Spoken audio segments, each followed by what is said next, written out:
ये बिल्कुल गलत बयानबाजी है। कोई इस तरह की कोई इंक्वायरी नहीं है। हमें समझ नहीं आता कि ये कैसी न्यूज़ चल रही है और क्या ये इन सब के पीछे सोच क्या है कि सरकार को बदनाम करने के लिए कुछ लोग मिल के साजिश करते हैं। ऐसी कोई इंक्वायरी सरकार ने ना इनिशिएट की है, ना ही कोई हो रही है। ये एक इंटरनल मैटर सीआईडी विभाग का हो सकता है, क्योंकि माननीय मुख्यमंत्री जी पिछले दिनों उनके पुलिस डिपार्टमेंट का फंक्शन था और स्पेसिफिकली सीआईडी वालों का था। उसमें मुख्य अतिथि के रूप में गए थे और आप सभी लोग जानते हैं कि ये माननीय मुख्यमंत्री जी बाहर का खाने पीने का बहुत प्रेज है, उनका हेल्थ इश्यूज़ है। तो ये एक बहुत छोटा मामला, इंटरनल मामला उनका जो है डिपार्टमेंट का हो सकता है। जिस चिट्ठी का जिक्र आप लोग कर रहे हैं, इसका सरकार से कोई ताल्लुक नहीं है और कोई इस प्रकार की इंक्वायरी नहीं हुई है। मुझे बड़ा दुख हो रहा है कि आज हमें इस तरह के विषय पे भी अपना रिएक्शन देना पड़ रहा है। सर, विपक्ष लगातार इसी को लेकर सवाल उठा रहा है। विपक्ष लगातार इस बात को लेकर कह रहा है। क्या लगता है चुनावी नहीं, देखिए, माहौल कुछ भी हो, विपक्ष को जिम्मेवार होना पड़ेगा। विपक्ष की जिम्मेवारी प्रदेश के लोगों के प्रति है।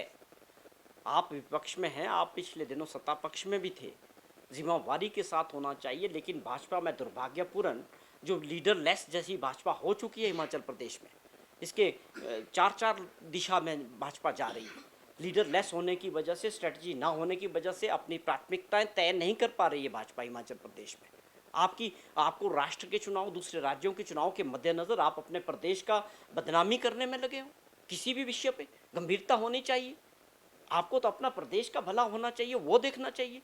आज भारत सरकार आपकी है, आपको ये देखना चाहिए कि कौन से प्रोजेक्ट हम प्रदेश हित में सरकार के साथ मिलकर उन पे काम कर सकते हैं। बड़ा दुख होता है मुझे विपक्ष की इस तरह की रणनीति को देखते हुए कि क्या ये वहाँ चुनाव चल रहा है, वर्चस्वों की जंग चल रही है कि किसके आने वाले समय में भाजपा के नेता कौन होंगे, जयराम जी होंगे, अनुराग ठाकुर जी होंगे, या बिंदल साहब होंगे, या इन सब को छोड़ के ये सारी बागडोर नड्डा जी के पास जाएगी। ये प्रदेश की जनता इन चीज़ों को समझ रही है। मेरी आज भी अपील है आप सभी के माध्यम से कि आप प्रदेश हित में सबको काम करने की आवश्यकता है। जिस दौर से हम गुजर रहे हैं, जिस दौर से सरकार और माननीय मुख्यमंत्री जी प्रदेश के हितों की लड़ाई और 75 लाख लोगों के हितों की लड़ाई लड़ रहे हैं, ये बड़े मुद्दे हैं। इसको सबको गंभीरता से लेना चाहिए, तभी हमारा भविष्य और आने वाली पीढ़ी का जो भविष्य होगा हिमाचल का, वो उज्जवल हो सकता है।